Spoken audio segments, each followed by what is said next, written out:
Alireza Firouzja from the Triveni Continental Kings takes on Vishy Anand from the Ganges Grandmasters.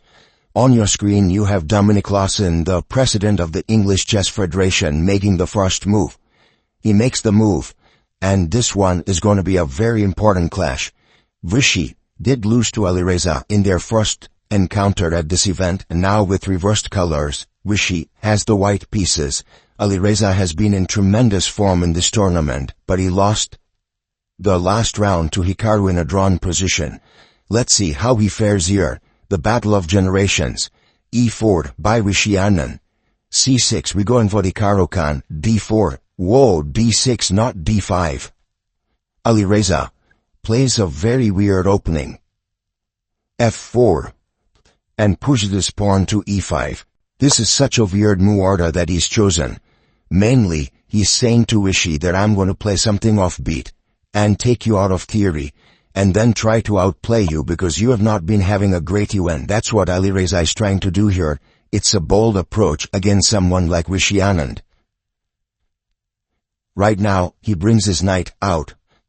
And now Vishy is calculating here. He castles it out.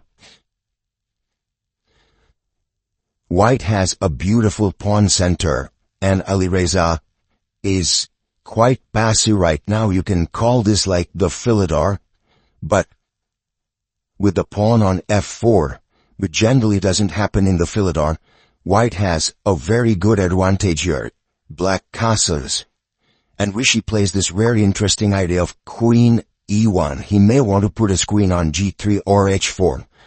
Pawn takes, and now he intends to take this back with the knight. Knight takes on D4. The knight is well positioned, and Alireza goes Rook E8, opposite the queen. The queen comes out to G3, and now the bishop drops back. So there's some pressure here, but it's well defended. Point on E4. And now Vishy just develops his bishop. I like this move because he wants to go Rook E1. G6 isn't a great idea because now F5 is ultra strong.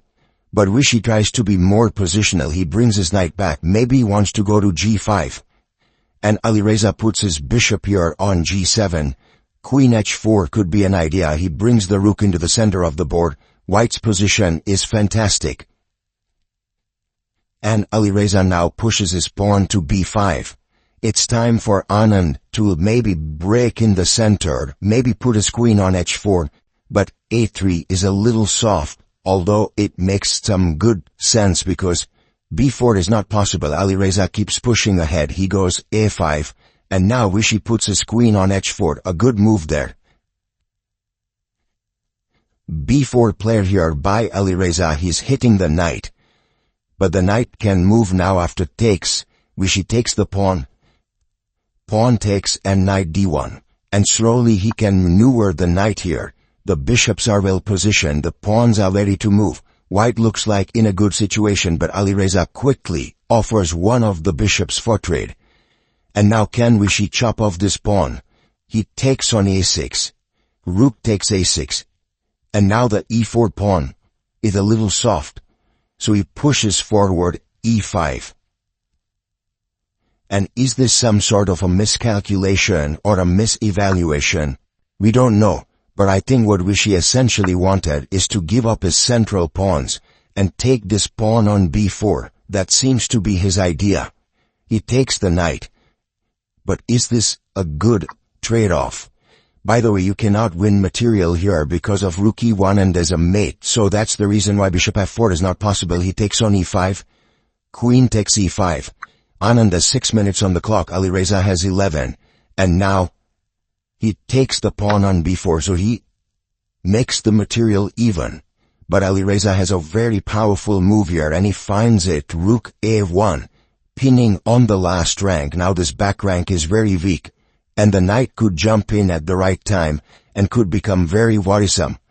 Rook E1 played. And now Alireza brings Queen H5, putting pressure here. He must go Knight C3, that's the best move. And then the position is still pleasant for black, but Vishy blunders. He goes Knight F2, and that is a big error. Can you find what is the winning move here? He takes. bishop takes, and there you have it, a very strong move by Alireza Firouzja, threatening to come in your h3, has to be played, but then the bishop can move away, move onto this diagonal. Queen e2 is just amazing. Rishi goes knight h3, he wants to block the check with the knight jumping in. But Alireza plays bishop f8.